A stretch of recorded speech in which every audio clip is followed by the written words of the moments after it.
একনায়কতন্ত্র না। আমরা আমাদের সমাজে আসলে এক একজন মানুষ এক এক জায়গা থেকে এক একভাবে নিজেকে প্রেজেন্ট করি এবং যে যার জায়গা থেকে ফেস করে। একজন সিঙ্গেল মাদার একভাবে ফেস করে, একজন সিঙ্গেল ফাদার একভাবে ফেস করে। তো সেই জায়গা থেকে অ্যানির গল্পটা হচ্ছে একটু ডিফারেন্ট অ্যাঙ্গেলের। অ্যানি একটা একনায়কতন্ত্রের মতো করে ওর জায়গা থেকে ওর সমাজটাকে তৈরি করছে ও, এবং যে ক্যারেক্টারটা ও রোল প্লে করছে, এবং এই গল্পের ভিতরে যে ওর যে সাপোর্টিং ক্যারেক্টার হিসেবে যারা ছিল তারা ওকে সেই জায়গার সে একনায়কতন্ত্র ছিল। ডিসেম্বরের দিকে আমরা ডিসিশন নিই যে আমরা একটা সিরিজ বানাবো, আব্দুল্লাহ মোহাম্মদ সাদের লেখা, এবং সাদ রেহানা মারিয়াম নূর শেষ হওয়ার পরে সাদের দীর্ঘ সময় লেগে যায় এই সিরিজটা লেখার জন্য।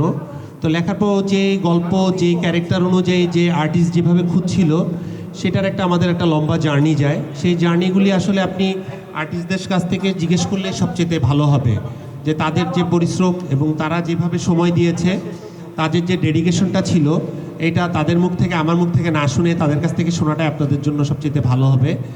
আর আমরা এই সিরিজটা 2023 সালে যখন বানানোর পরে এটার কালার গ্রেডিং, তারপর এডিট, সব কিছু মিলিয়ে এটাকে শেষ করতে অনেক সময় লেগে যায়। যাওয়ার পর আমরা এটাকে বাংলাদেশের কোনো প্ল্যাটফর্মে ওইভাবে সেলের জন্য চেষ্টা না করে আমরা বাইরের একটা বহির্বিশ্বের কোনো একটা সিরিজ টাইপের কোনো একটা ফেস্টিভ্যালে সাবমিট করতে চাচ্ছিলাম। তো শেষ পর্যন্ত আমরা সেরিয়ান ক্যাম্প, যে জার্মানির কোলনে, এটাতে আমরা সাবমিট করি এবং এখানে আমরা অফিসিয়ালি সিলেকশন হই, যেটা স্পটলাইট ওমেন ইন সিরিজ এইটাতে। তো এখান থেকে এখন আমাদের ডিক্লারেশনটা কালকে আসে যে আমরা ওই ফেস্টিভ্যালে সিলেক্ট হয়েছি। তারপরে চিন্তা করলাম আপনাদের সাথে আমরা কথা বলি, আপনারা আমাদের সাথে কথা বলেন।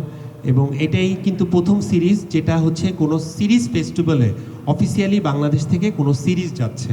আমাদের বাংলাদেশে অনেক সিরিজ তৈরি হয়েছে, কিন্তু কখনো সিরিজ ফেস্টিভ্যালে ওইভাবে সাবমিট হয়েছে কিনা আমি জানি না, কিন্তু সিলেকশনও হয়নি এখন পর্যন্ত আমার জানা মতে, মানে সিরিজ ওয়েতেই। তো এখন আমাদের এটা সিরিজ, আমরা সিরিজ ওয়েতেই সিরিজ ফেস্টিভ্যালে পাঠিয়েছি এবং সিরিজ ওয়েতে ওখানে সিলেকশন হয়েছে। এটাও আমাদের জন্য একটা বড় প্রাপ্তি যে আমাদের সিরিজও যে বিভিন্ন ফেস্টিভ্যালে যেতে পারে, সেখানেও সিলেকশন হইতে পারে। এটার একটা নতুন একটা ওপেন ডোর তৈরি হলো আমাদের এইটার মাধ্যমে।